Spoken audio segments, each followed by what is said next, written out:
Hey, you guys. So, posted the video yesterday, kind of just barely breaking into the OJ Simpson topic. In that video, I got kind of into discussing different types of narcissism, okay, and how it manifests differently, but we see similarities, okay? And I began to talk a little bit about the Watts case, Chris Watts, along with O.J. Simpson and Nicole Brown Simpson case, Ron Goldman. So that was part one. In this one, I'm going to do a little more talking about getting a little bit more into O.J. Simpson. And I do want to say this, as I said in my first video, I am really not a person who carries hate. I'm not a person who wants to promote that in any kind of way, okay? Because ultimately, we come to this earth, we're born here, we all make mistakes. Some people really lose their way in darkness and trauma and do vicious and hideous things. Do I get angry about those things? Do I hold people accountable? Do I have intense emotions about certain things? Yes. But what I'm saying is I'm not here to promote, to ripple out the energy of hatred towards anyone, really, no matter what they did, no matter what crime they did. Now, do I have strong feelings about certain people? Yes, I do. Okay. But I just want to make that very, very clear. Okay.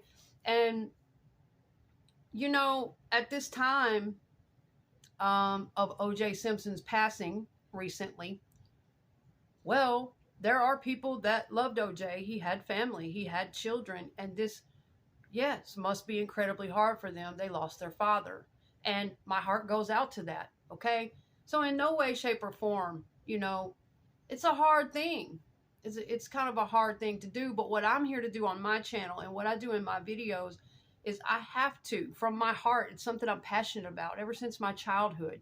I have to examine and find truth down through the nitty-gritty. I like to examine the details of things, of certain personality types, and also compare it alongside my own personal experiences with certain types of people, certain types of trauma, and my observations. And I really like to discuss it. Just get on video and discuss it. Put that knowledge and awareness out there. Maybe help open the general overall perspective for all people. Okay, it's not like I'm like on a witch hunt for just one kind of person, and to me that's a waste of my time and energy, you know. But I do really like to just start discussing certain things and put it out there, and you know, if it touches someone's life or it can help open perspective for somebody. The thing is that a lot of times when people come unhinged, like O.J. Simpson, we watched his life kind of go on basically a downward spiral after the vicious crimes happened. But his downward spiral started a lot earlier than people think and that they were ever aware of, even before Nicole. So for these people out here saying, and I've seen the comments this morning, so for these people out here saying he never should have left his first wife, he never should have left his first family and go with that home wrecker and blah. Let me tell you something. I have news for you. And we can get deeply off into it. Just like Chris Watts. The problem did not lie within the wives they married. I can't stress this enough. And I'm going to continue to stress it on cases like this. And from within my own damn experience of what I have had happen to me. And I knew I wasn't doing anything to deserve it. I knew I wasn't doing anything wrong behind the scenes. But it was made to appear that way. Now, with O.J. Simpson, and for these people saying this type of thing, the problem lied within O.J. These were his issues long before he ever married Nicole Brown and cheated on his first wife and pursued a much younger childlike woman. Okay, we can get into all that of what narcissistic men do and what they prefer for their ego and what they cannot handle. Okay, So this whole shit of allowing these narcissistic predator type men to project and foist all the blame off on their wives, their partners, and the women in their life. And don't get me wrong, I have said this plainly. I have 2 sons. I grew up with 4 brothers. I grew up with a lot of male friends, and I'm talking like close, like homies. I care very much for men just as much as I do women. I care just as much for their emotional well-being and their feelings.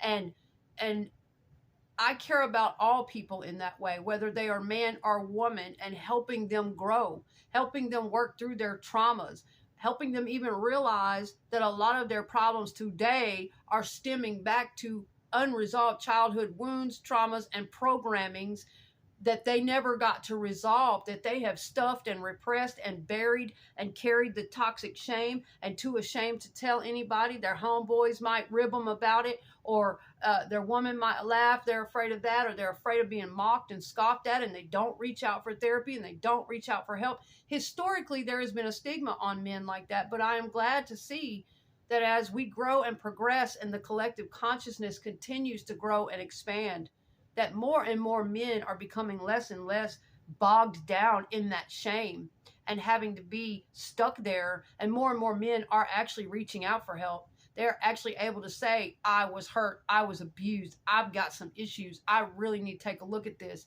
and get out from under the weight of all that shame, which can eventually lead to extremely toxic defense mechanisms, coping skills, addiction, womanizing, violence, and much worse, even as we saw in the O.J. Simpson and Chris Watts case. So, with that being said, these are just some things I want to get off my chest. This may not be the perfect video. I've been telling y'all I'm going to get some more stuff up pretty soon. And I do love to do that for you guys. I love to put pictures in my videos so that you guys can see and reference who I'm actually talking about. And it's so much nicer for the viewers. It does take a lot of work on my part, though, to hunt those pictures down, to, get everything in alignment and make sure it's all edited properly. And, I love to do that. And I will be doing that with Nicole Brown and the OJ case. Nicole was a beautiful person. OJ was a beautiful person. He had a wonderful life. He had a fantastic accomplishments in his life.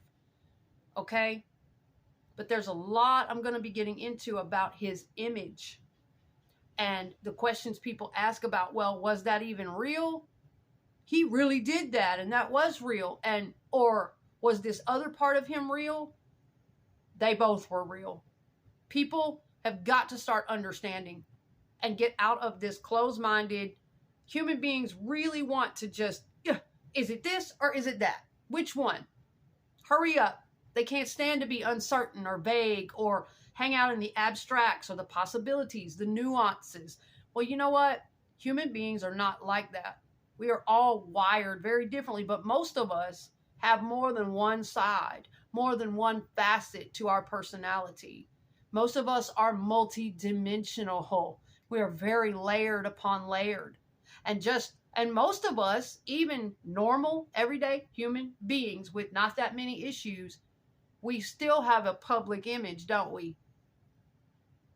We still have a face or a tone or a way that we're going to be when we go out into public around strangers and people and whatnot that is different than the tone that we kind of relax when we get home and talk a different way around our family and close loved ones, right? Okay, so you can see where public image, very different from the human being that you are when you get home and strip off your clothes and your mask and your makeup but here's the thing, for some people that is not a mask. For some people, it doesn't change drastically from who they are in public to who they are at home in private. There are certain things about them that never change, like their respect for other human life, the way they treat others. Certain things about them don't get stripped off. They keep the same core personality when they get home as whether they're in public or whether they're not. Healthy minded human beings that aren't carrying around a lot of trauma and issues and all that shit unresolved. But most normal people still have a little bit of difference in themselves with their public image than their at home image, or their online persona and their at home, shit, I'm about to chill. Shit, I can just relax. Just the same thing as people get dressed up to go into public or to work or to a meeting or the store or whatever, instead of like they're lounging around the house in their old dirty ass sweatpants and wadded up hair. I'm just saying, it's not necessarily a fake thing. You can still be a very genuine human being that in your core personality doesn't change. Whether you're in public or whether you're at home and a little bit more relaxed, you're still not going to cross certain lines into abusing, using, manipulating, raging, violent, treating people like garbage at home and hiding it in public, okay? But some of these personality types, they have been carrying all this shit so long and haven't dealt with any of these things. It's their issues, not Nicole Brown Simpson's issues, not Marguerite, the first wife's issues, not the children's problems or issues, but O.J. Simpson's freaking issues that he had been running from all of his life. Same with the Watts case. Not Shanann's freaking issues, his wife, not the children, not his friends, not his family, Chris Watts' issues that he had been running from all his life. That finally those things will come to a head in some type of way. And a lot of times that ends up in tragedy and violence. That image, they can't maintain it forever. The cracks start to happen. And, you know, with this whole OJ should have never left his first wife, and ever since he got with that home wrecker, his life started to go downhill, yada, yada, yada. It's not about that. And I told y'all yesterday, I have taken a bunch of notes. I've got to get them organized about several different topics about O.J. Simpson's life, the case, the trial, and then I'd like to get into Nicole Brown's life. And I would like to include some beautiful pictures and reference points, and I will get a video up about that pretty soon.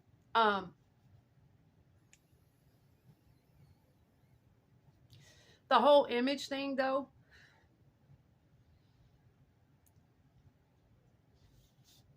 people are confused about that, and I can see where they would be.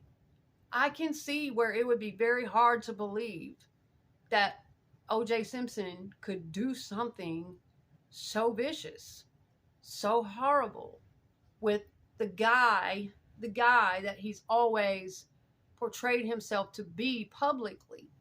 But see, we have to understand, you guys, we didn't see him behind closed doors. We don't get to follow him around off camera. And, you know, me being a person that has lived, I grew up in a family of people with different personality disorders, addictions, mental illness, then different partners with narcissistic personality and mental illness, and me getting to live this and really get close to it firsthand and understand it has given me a lot of insight. You know, and I heard somebody say the other day, I think it was on Damien Eccles' channel, and he quoted somebody, one of his followers or listeners, or that said, true wisdom, true knowledge and wisdom can really only ever come from experience.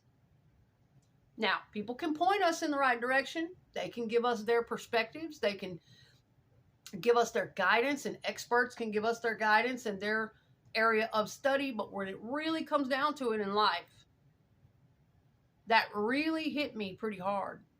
It really resonated with me that only knowledge and wisdom can really only ever come from experience. And so, you know, that is why I am so passionate about sharing a lot of these insights and things that I've learned over the years around these different types of personalities, and having to go through my own traumas with them and then do my own studies and my own research. I'm very passionate about it, okay? And personally, I don't think it would have made any difference if O.J. Simpson had stayed with his first wife. I don't think it mattered who he married. That makes me upset when people foist the blame off on the wrong people. It's not about what's going on outside of him. Just like in the Chris Watts case, it's not about his wife provoking him to do things. It's not about what's going on outside of him. It's about this man had issues and no fucking control of himself. That's the problem. And that's what people really need to focus on. You know, and it just, you know, and I know. There's a lot with that trial. There's a lot of opinion and ups and downs and curveballs. And there are families still hurting 30 years yet later over their murdered loved ones, Nicole Brown and Ron Goldman. And I know it's a big deal. And there are children out there right now that have lost their father. There are people that have lost their family member who has finally passed away. I understand all that, okay? And again, I'm not a person pressing hate. I'm really not. But I do get kind of heated about when I'm sharing this kind of thing because I have lived that trauma before. And I find it so wrong and so unfair when other innocent human beings are used and scapegoated as part of the problem when they weren't. Now, are any of us perfect? No. Were any of the women in these cases perfect? No. But you must understand the personality of a narcissistic man. Get deep off into the brain and their actions and their secrets and what it's really all about. You don't have to do anything wrong to them. And it's so unfair. And then when that energy current ripples out into society and you put out that kind of message out there that it was those victims' fault, that it was their fault, they should have dressed differently, or they should have turned the other way when he was cheating and never said anything, or they shouldn't have been so bright and attractive, or they shouldn't have. That is exactly along the same lines of when a woman goes out and is someone commits an attack on her, an SA or something like that. That is exactly almost along the same lines as saying, well, she shouldn't have been wearing a dress. She shouldn't have been a woman. She shouldn't have had long hair. She shouldn't be breathing. She shouldn't be attractive. And that wouldn't have happened to her. Are you fucking kidding me? Give me a break. So, I'm just saying, I'm not spewing hate. I'm not telling anybody to get all riled up and start hating narcissists and being angry and doing this and that. I'm not saying any of that. I'm saying be aware, open your mind, open your perspective, and look more deeply into these things. And I know it will be even harder to understand if you have never had to live through a relationship like that or a situation like that in your entire life. It's going to be really hard for you to imagine. It's easier for you to just assume that it was A, B, C, and D. It was the surface thing, and here's what it was, and make up shit in your head. But, you know, it's a bad message to put out there. It's a bad message to put out there.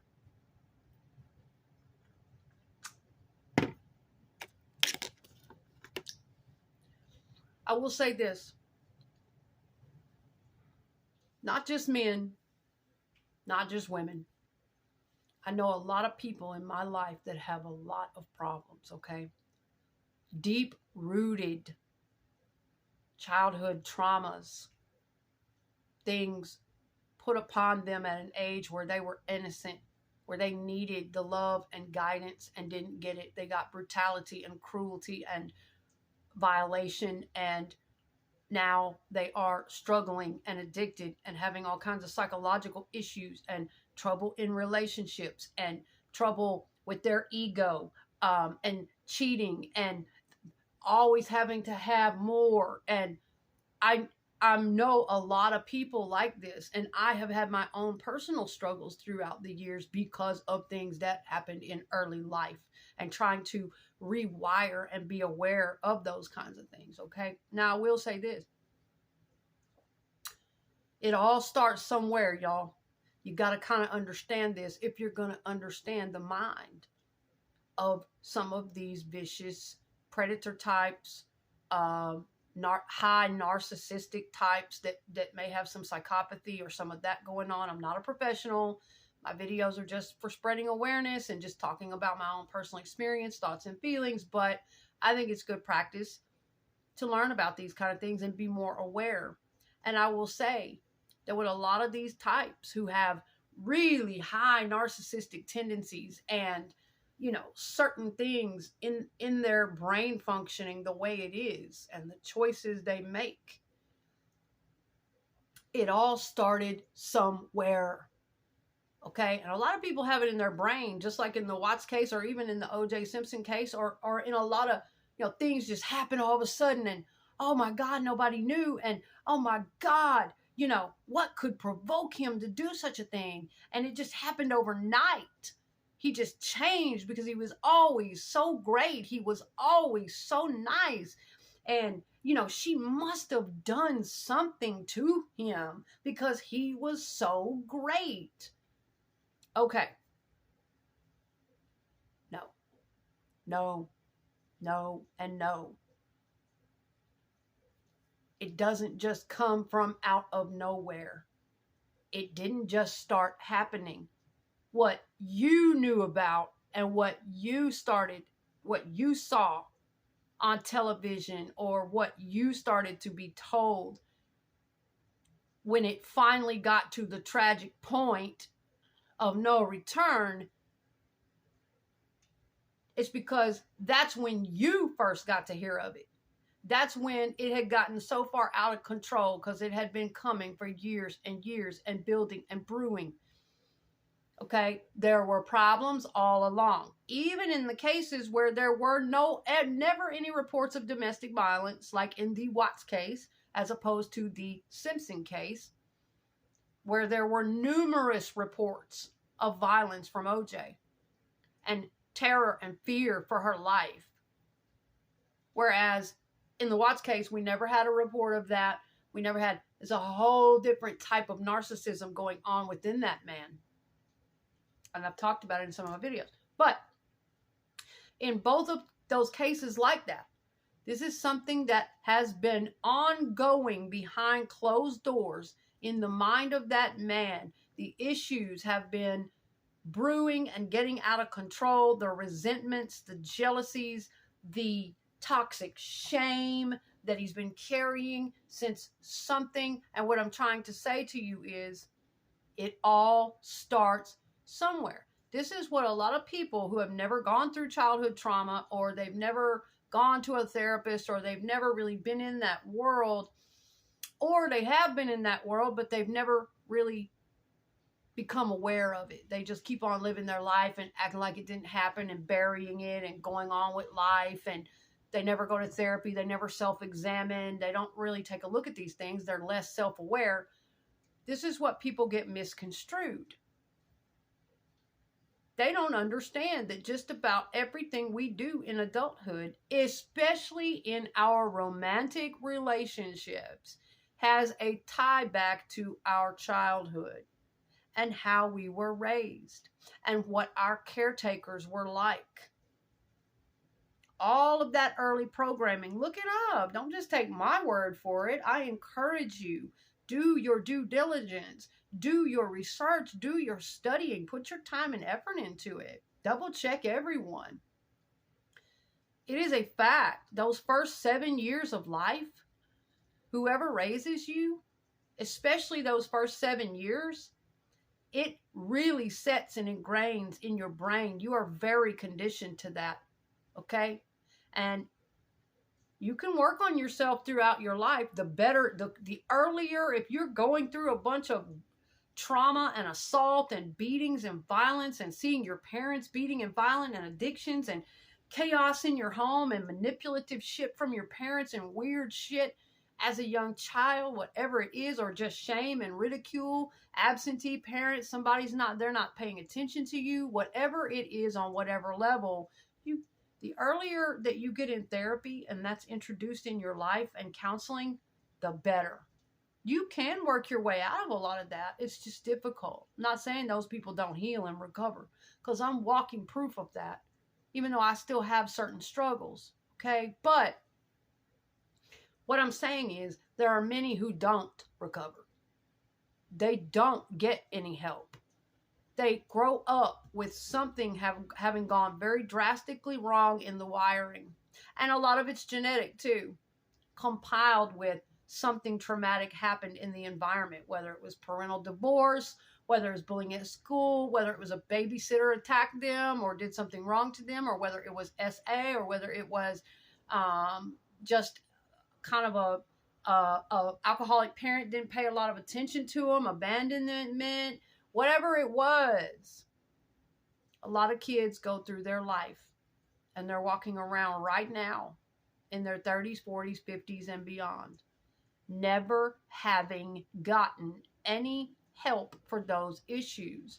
And it has affected their marriages, their parenting, their careers, their addiction levels, the way they cope with things, the way they relate to people in a romantic situation, whether they can be faithful or not, anxiety disorders, PTSDs, all kinds of things. And so many people don't ever even realize that it is attributed back to those childhood programmings, those childhood wounds. Okay. So I will say this, okay? And I'm not defending crimes. I am not ever defending. Just because a person grew up in trauma, I have to be responsible for myself no matter what was inflicted on me as a child. If I go out here in this world and I let that warp my brain enough to take another life or to commit some heinous act, are you kidding me? I'm responsible for that. For all of the anger, the pain, the confusion, the anxiety, everything that happened to me, I'm responsible for what I do with it. And not just running around like a lot of them do. I'll just, a lot of times when you are traumatized as a child, it does give you almost superhuman drive to become the best, to rise so fucking far above what happened to you that you don't ever look back, that you are the top, you're the best, you're untouchable. It creates that energy a lot of times when there is a trauma in the childhood of some kind. And that can be a good thing. That can be a positive thing if it's not allowed to go too far. I've written a lot about that very topic, and I'm going to get into that much later, okay? About how that drive, and we saw OJ doing that, didn't we? We saw him using whatever that was inside of him to go straight to the top. But it can go too far. The running from who you really are. The running from all of your issues and problems. And a lot of people that grow up in certain ways, they don't ever become introspective. They don't ever stop and self-actualize and kind of become aware of their patterns and want to work on those things. Instead, they focus more on outward achievement, public image. I need the fame. We've heard OJ say that. I didn't care about the money. I needed the fame. I need to be known. I'm OJ. A lot of times that extra drive that some of us have, it came from trauma. It came from, at one point in our life, we felt so fucking low, so ugly, so powerless, so weak, so insecure, so trapped. And we wanted to get so fucking far away from that feeling. We couldn't wait to grow up. We couldn't wait to... It's all about what you do with shit like that, right? Or maybe he saw his dad go through this and that.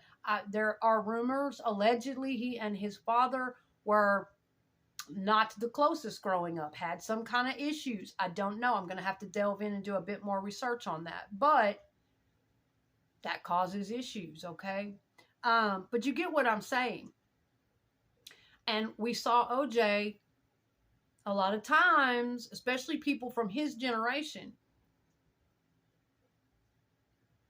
they don't want to focus on therapy.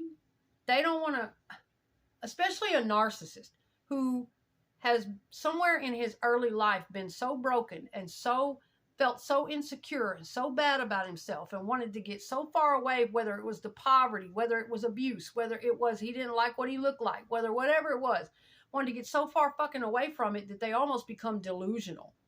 And whether it's genetic and or trauma or all those things combined, we see the high narcissistic tendencies almost to the pathological degree. Some narcissism is healthy and helpful.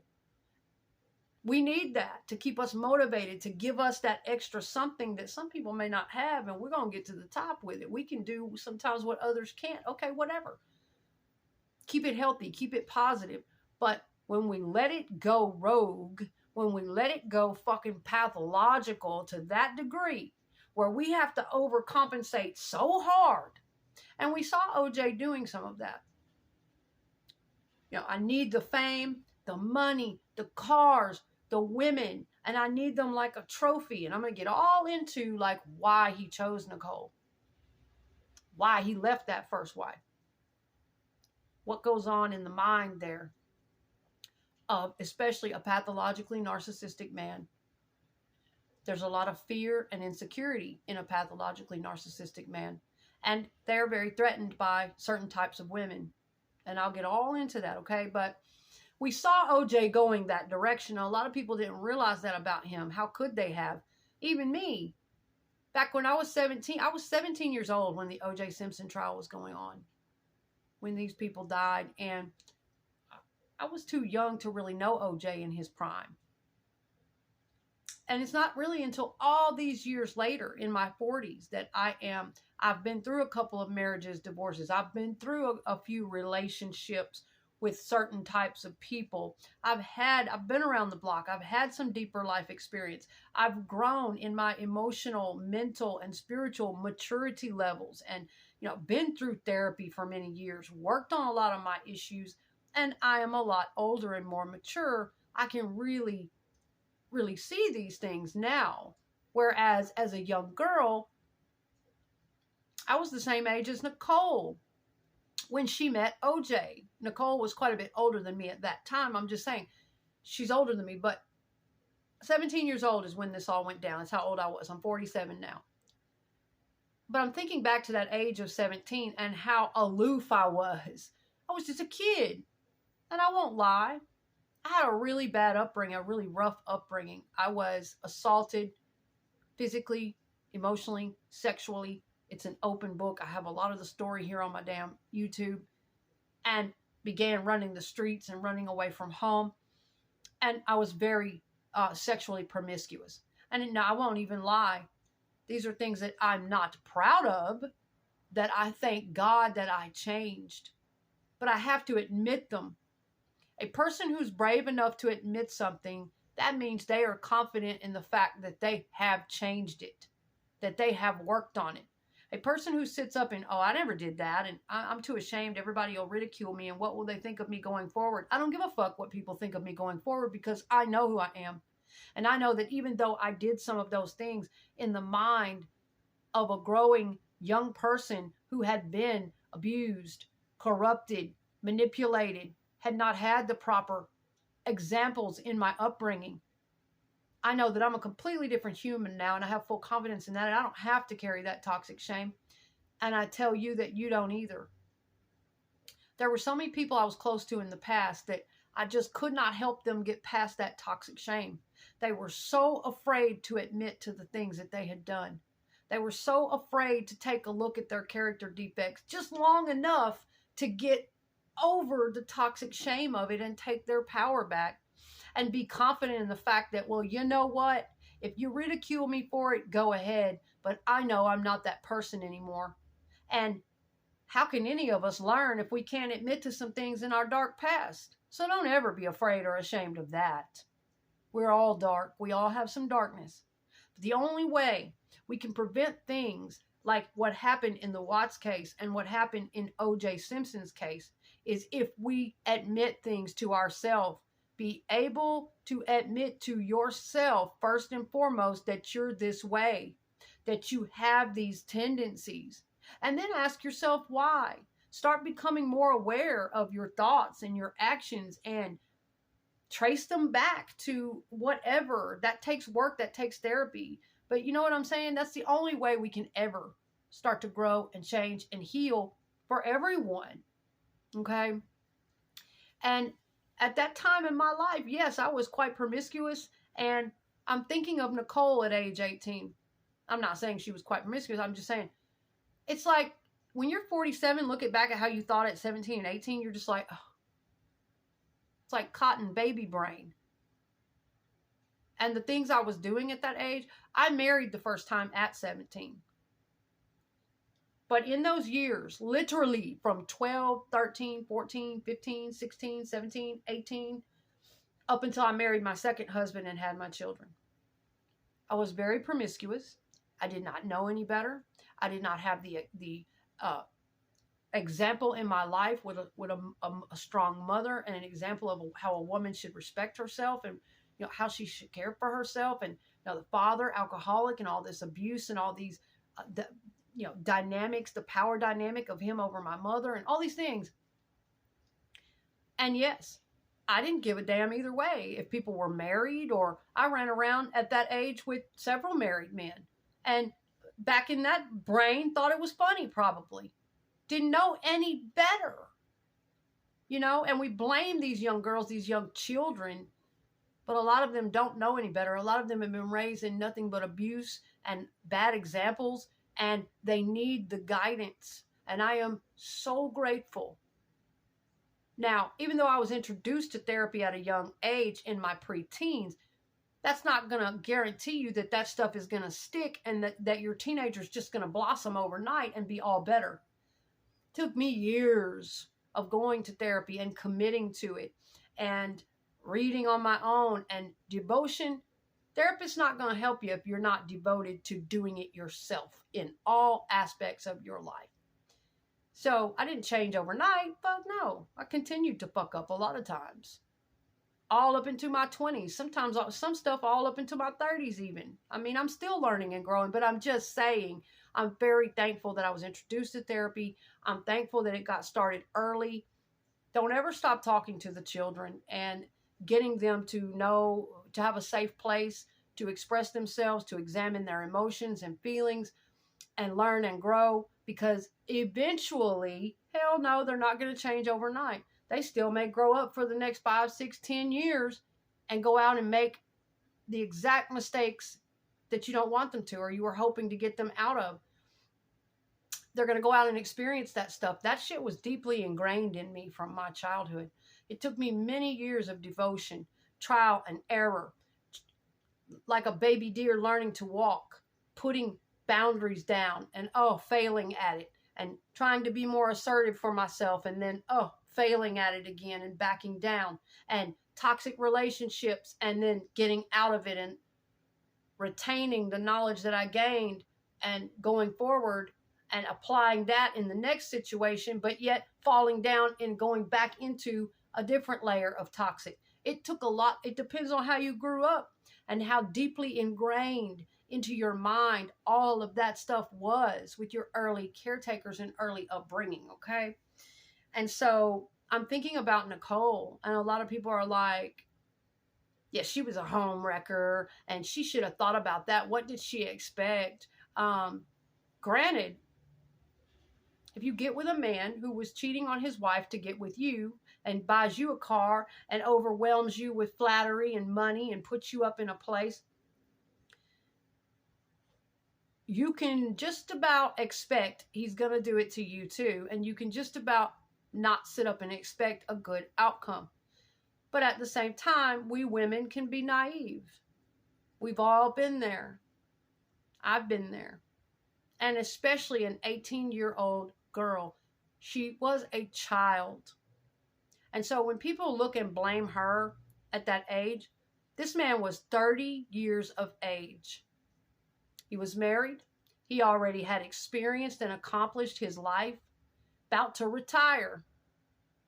Nicole was a baby just starting her life. She didn't even know who she was yet. Didn't even get to have her first apartment yet. Hadn't even figured herself out as a woman yet. When OJ came into her life and selected her for a reason. to groom, to condition.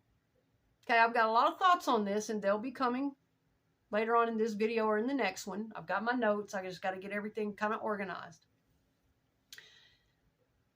What young girl is not going to fall all over herself for that? She was a very young girl, very naive. How? I mean, you know, at 18, I don't care if you had the strongest mama in the world. I don't care if you had been trained up and down psychologically and you were really advanced for your age. I don't give a damn. It would be really hard to not fall for a man like O.J. Simpson. Gorgeous, charming, attractive, powerful, and probably turned on the charm, and he was funny and he felt safe. And then on top of it, he's lavishing all this. I'm going to buy you a fucking Ferrari. I'm going to put you up in a place. You're my girl.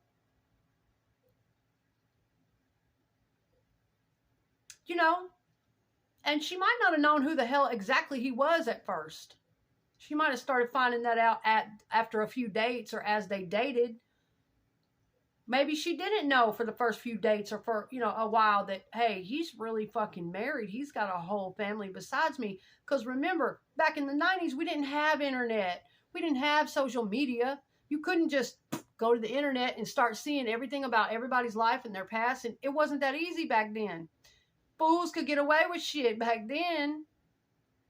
They could have one woman in a house over here and one right next door. And half the time, nobody knew shit. I'm just saying.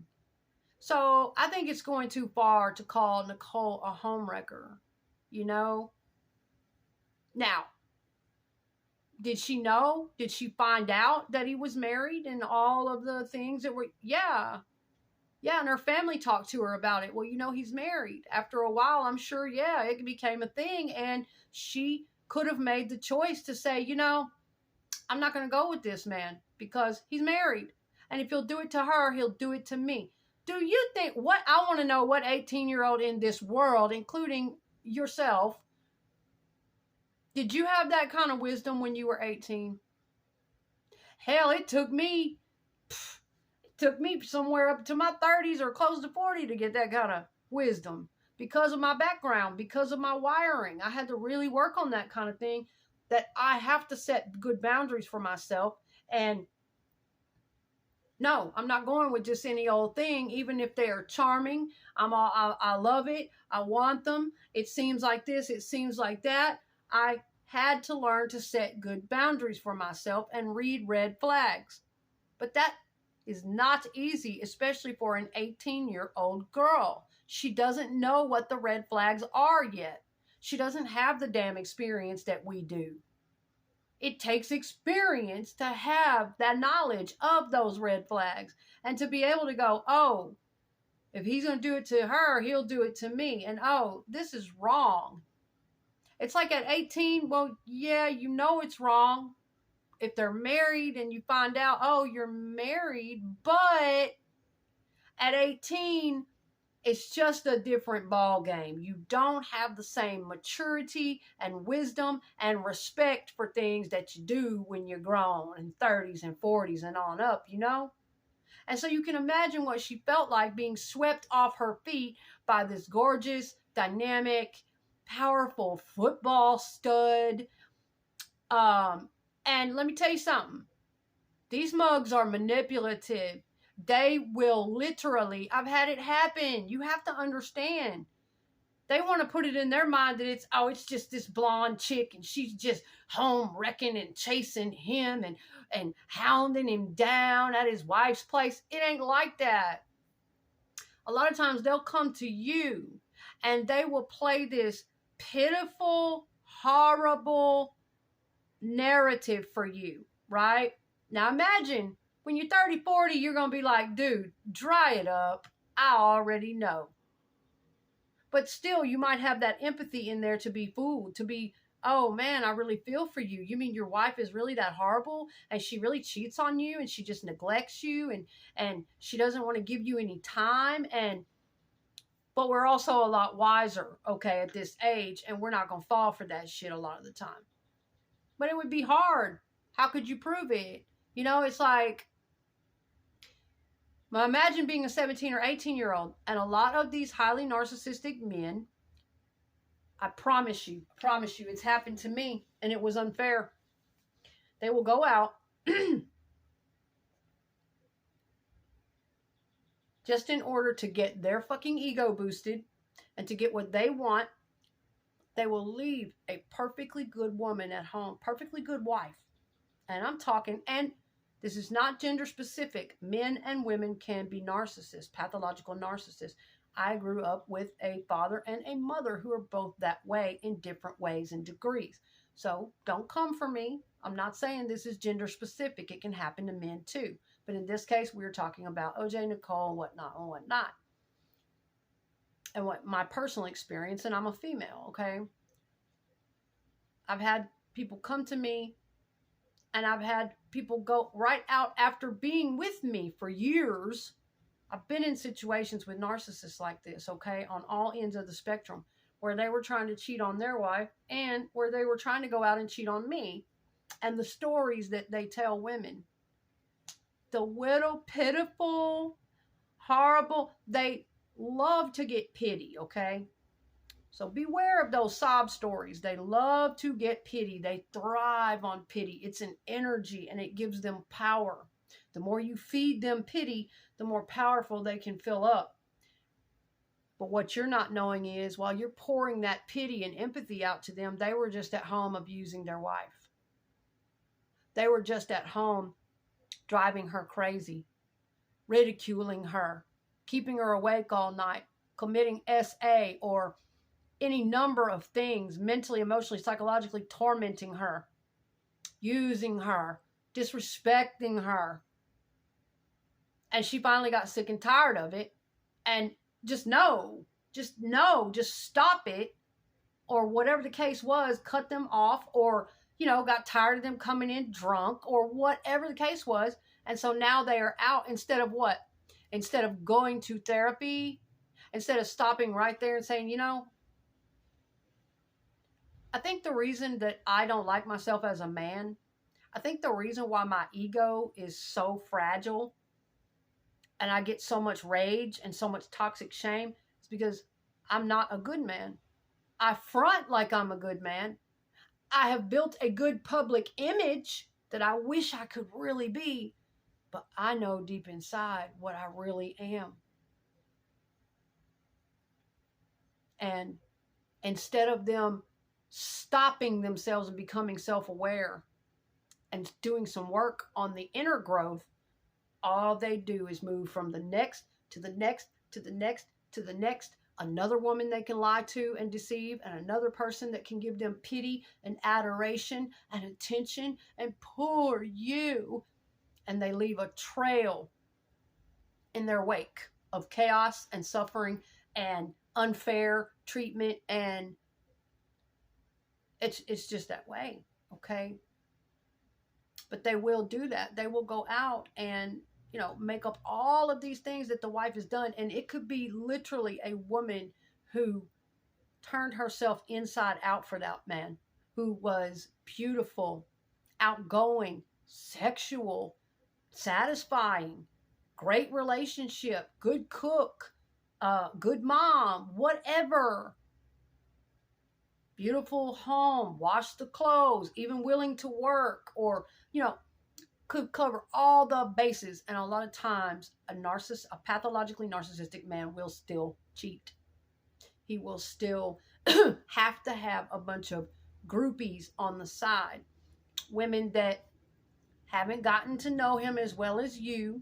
You've seen his mask come off. You've seen his vulnerable card. That is threatening to him. That makes you not quite as exciting anymore. So of course he wants to find people who are backups who can please that ego that they don't know anything about him. They look at him like a king, like a god, and but you've been the one having to live behind closed doors, seeing that mask come off. You've seen him cry. You've seen him vulnerable. You've seen him ugly. You've seen him sick. You've seen him raging. It takes a certain amount of vulnerability to rage even in front of a person. You know, and generally all this shit comes out in front of the romantic partner. There are people that homeboys think all the time. I hear them say they've known this dude for 30 years, all his life, whatever. Y'all don't know shit. You don't know him. You will never know him like his woman knows him. Never. It's just the way it is. Because in our romantic relationships is when the masks really start to come down, because we have to have a certain amount of vulnerability in that. Most men are afraid to let that mask come down around their homies. There's just certain things their homies will not know about them. Period. That they're too ashamed or afraid of being laughed or ridiculed or whatever. That's a whole other day.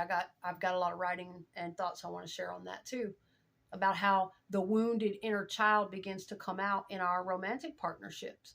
And the healed parts of the inner child too. It's a beautiful thing. And there's nothing wrong with the inner child coming out. You know, it makes us feel good. It makes us feel like teenagers. It makes, you know, playful. That's fine. But also that wounded inner child comes out in a big way, being triggered in all sorts of ways. All of our fears and all of this and all of that. And we've got to be able to heal through that and handle that in a mature and healthy fashion. And oftentimes it doesn't go down that way.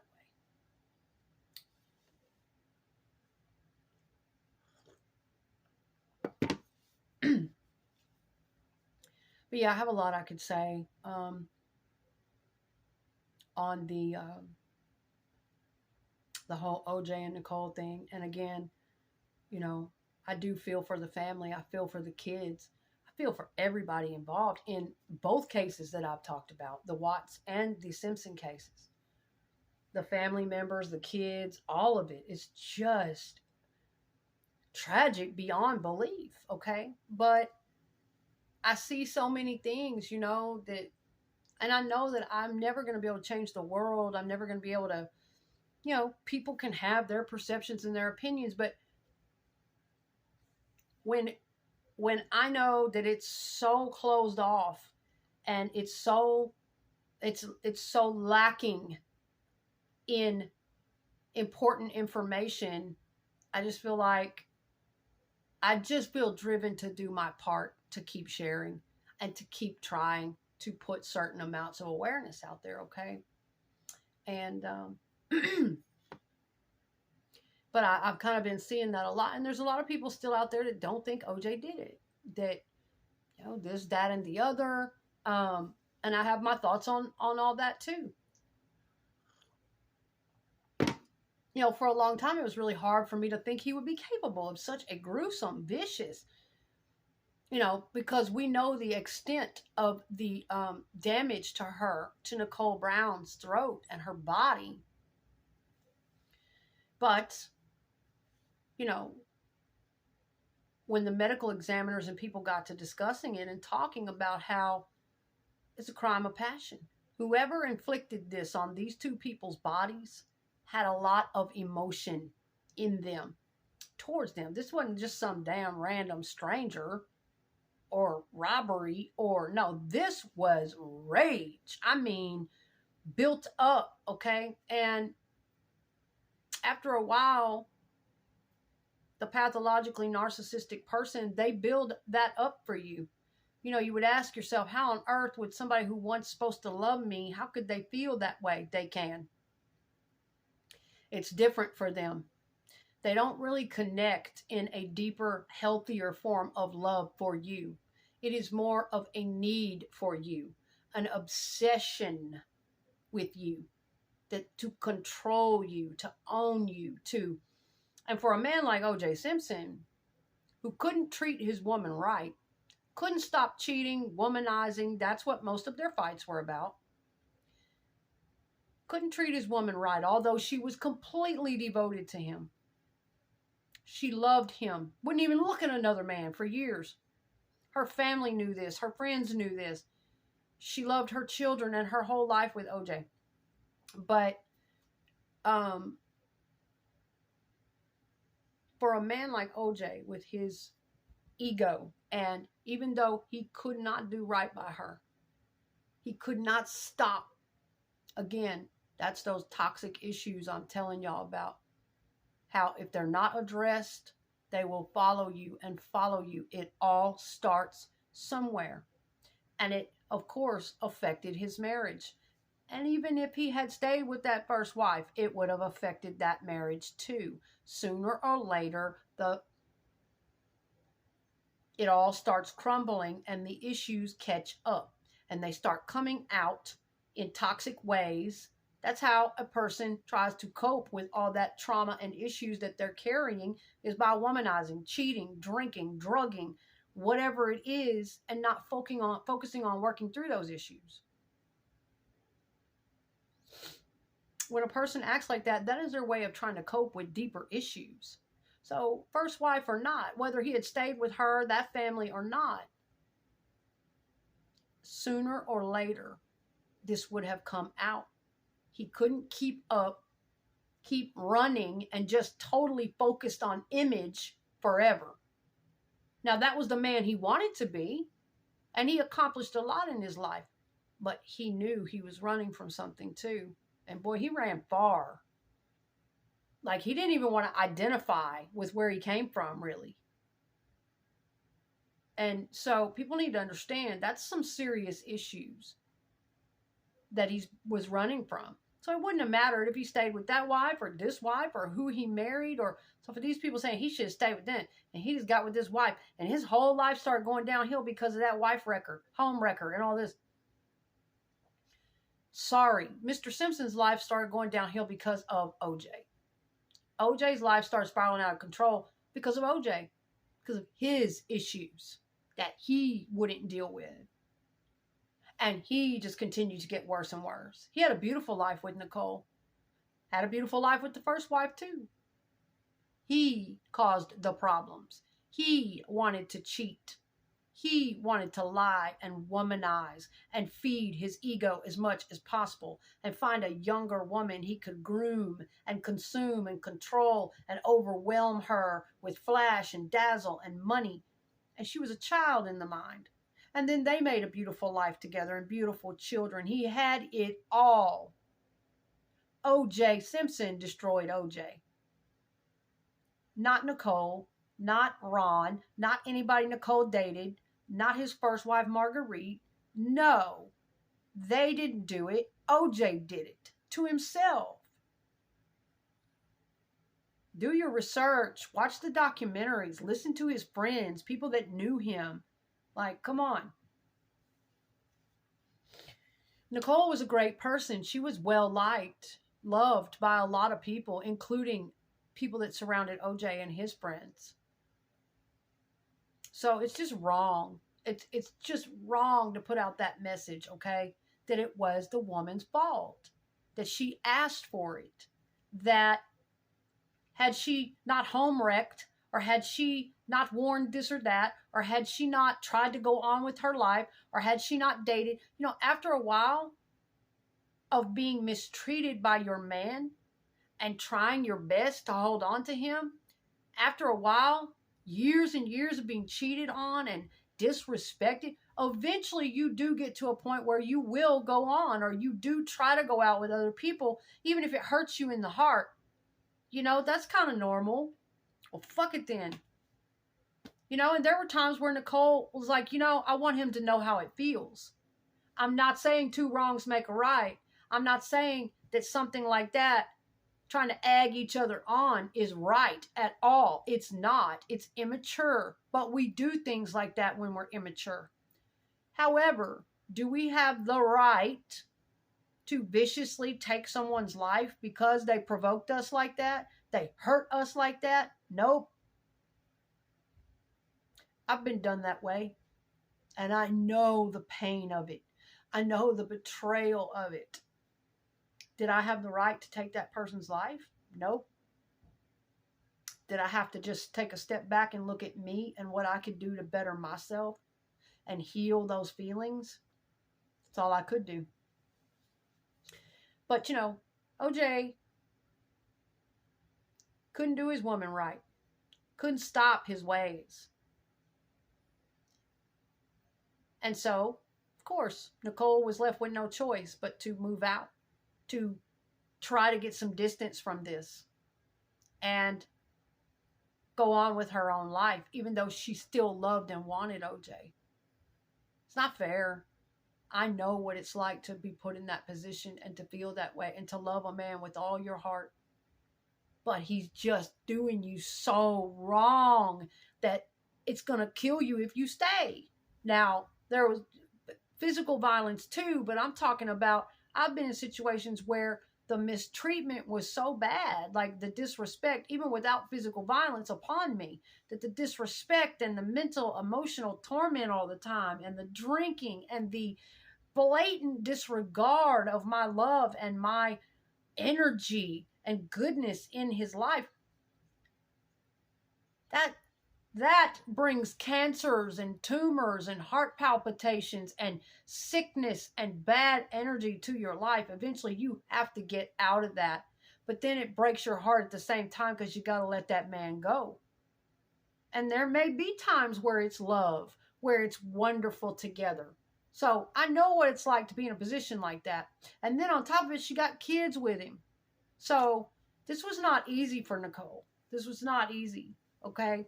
And a lot of times these narcissistic men don't realize what they're putting us through. They don't realize that, you know, while she might be parading up and down the street with the man she's now dating or whatever, her heart still wanted OJ.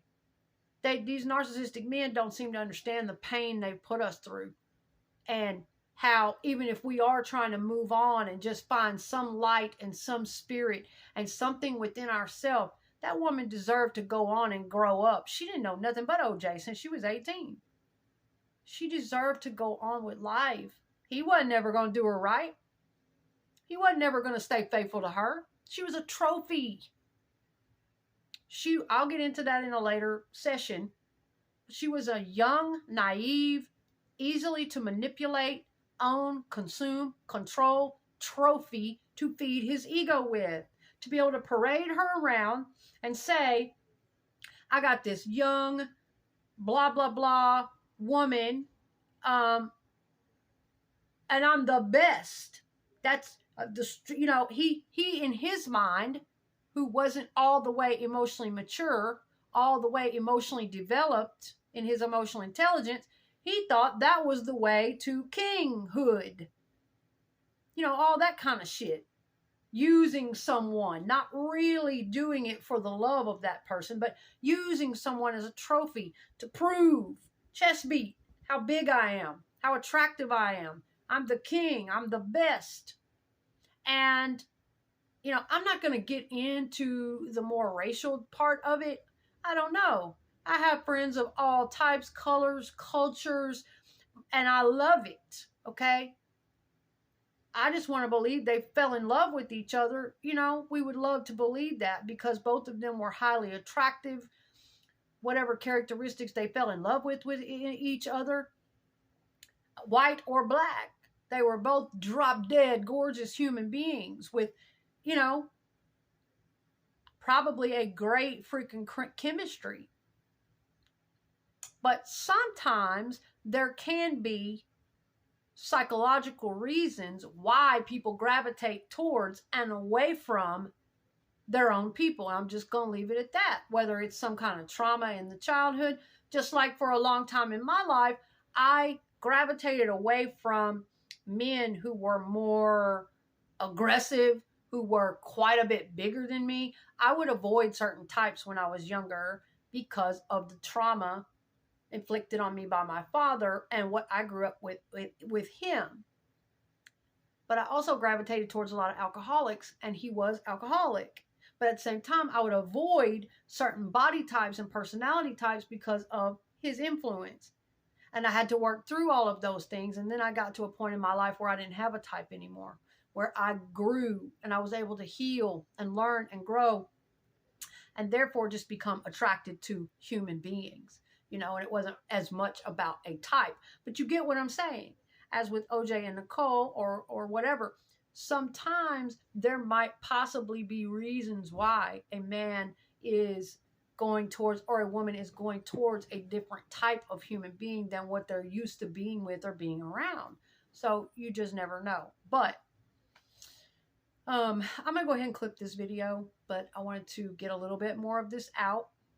It's been, it's been a thing. It's come up over the last couple weeks with OJ's passing, and you know, um, I study on a lot of these things a lot of the time anyway, like with the Watts case, and it helps me to continue learning and growing and continuing to put out the awareness and sharing the knowledge with you guys as well. Um,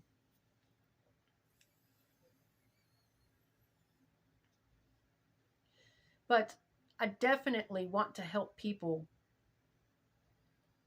stop, open their perspective, understand more about pathologically narcissistic human beings and what it's like living behind closed doors with them, and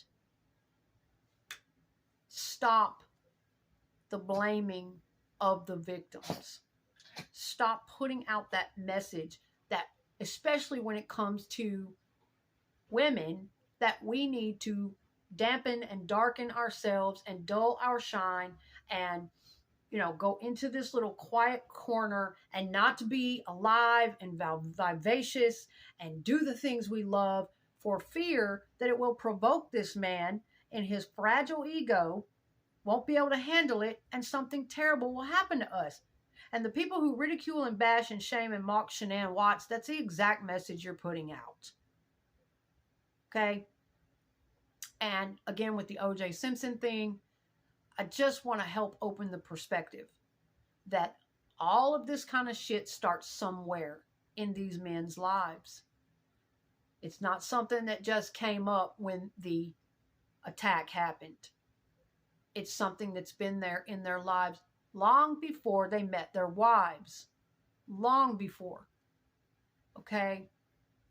And so I think in order to prevent things like this from happening in the future and to help open people's awareness and perspective, and maybe all people can get some help and some therapy and some healing, and benefit from these kinds of discussions.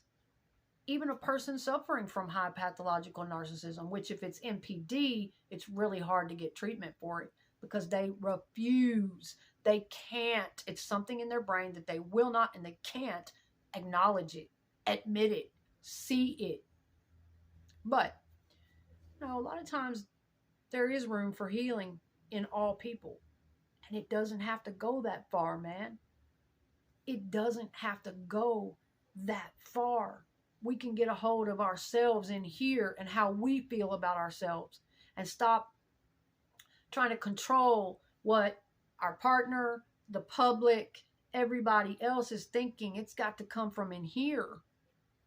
And a lot of these high pathological men, especially, if they're not going to be able to do you right, they refuse to change. They're going to do what they do. But be damn if you do it.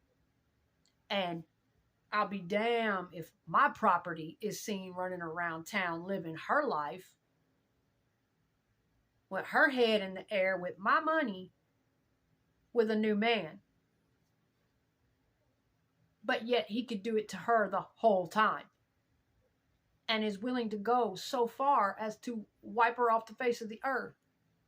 That's what these high pathological narcissists are like. They're very entitled to take a human life. Very entitled.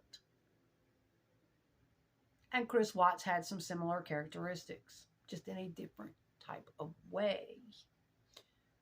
Different elements in that case going on. But a lot of times when they're done with you, they're done.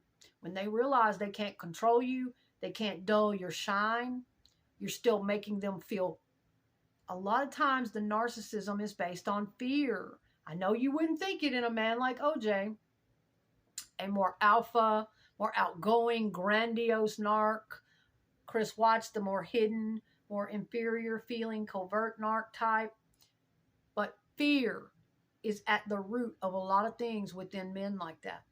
Fear of abandonment, fear of being shamed even more, all kinds of things. Fear, insecurities is running at the root and the heart of a lot of them. And wanting nobody better dare do anything to make me look less than, to make me, the king, look shameful or you know. Oh, yeah. And in the Watts, it was, something a little bit different, but same lines. How dare she be so bright and outgoing and popular and strong and doing her thing, and um, didn't matter how much she loved him. Didn't matter. Nothing matters with a narcissist. You can never, ever, ever do enough. And once they're kind of done with you and they realize that they can't, in either case, completely own, control, get you down, they set their sights on obsessing over something else that's easier to manipulate, that a lot of times is a downgrade from you, so their ego won't be too fractured. And in their mind, they shut a certain door to you, even though they're still obsessed. Obsessed will never let the thought of you go. Obsessed with you. They still want to own and consume and control you. They shut off a certain door to you. And once they shut that door in their mind and begin putting other obsessions on their brain, other women and other things, and they shut this door to you, it is so cold and so cruel. And at that point, that's when it's the most dangerous. When they realize they're not going to be able to fully consume and control you the way they want, and continue to mistreat you with open arms. No questions asked. Okay? Something clicks off to you in their brain. And that's when it becomes very dangerous. They will punish you for that. Now, most of the time, it does not go as far as the O.J. Simpson or the Watts case, into taking a human life and viciously like that. But it does become the danger point where they will punish you somehow. And they just, it seems like it's overnight, but it wasn't overnight. This had been brewing for a long time. The fear of you, being threatened by you, even if they didn't act that way, the undermining you, the terror. What if I lose her? What if I'm abandoned by her? A lot of that is just in their fucking mind. Even if you're there devoted and worshiping them every day, you can never convince them that you love them enough. It's a psychosis of sorts. And so it becomes a very dangerous time once they finally click over. And they will punish you in any number of ways. By being cold, cruel, acting like they don't know you, not care. I mean, and it seems like it's just overnight, but it's really, this kind of thing has been that way all along. It's that they have been playing and pretending a role a great deal of the time all along. And now the use that they had for you is no longer there. And they're looking for someone else to fill that role, but they can't stand the fact that you are going to walk free, that you're going to go on without them, that you're going to possibly humiliate them with another man, that they have lost control of their property. And some of them, it drives them over the fucking edge. And they will do very tragic things and will not allow you to keep your life. Yes. Some of them will do other things, like do their best to parade women in front of you, or do their best to lie on you and go forward telling everybody they can what a horrible human being you were, and all these things. It's psychotic. It's them. It's not you. It was never you. And in my heart and everything in me, I know it wasn't Nicole Brown, and I know it wasn't Shanann Watts. It was them. It was these types of pathological narcissists. So we have a lot to get into about O.J. Simpson as well, and Nicole Brown Simpson, the whole trial thing, and different parts of their life and elements of their relationships in the coming future. And I will put that together, as I said I would. And again, I will try to get one with some different reference points and pictures we can look back at and things like that. And I'll try to get that going here pretty soon for you guys. But I appreciate all of you watching. I appreciate your feedback and your thoughts and support. And I'm grateful to just be able to open public awareness and just share the perspective. Because there's so much confusion about this kind of stuff. And there are so many people that are at risk and don't even know it, that are caught in situations like that. And a lot of times until we walk through it, we don't know. We're not educated on it, you know? It's a hard thing.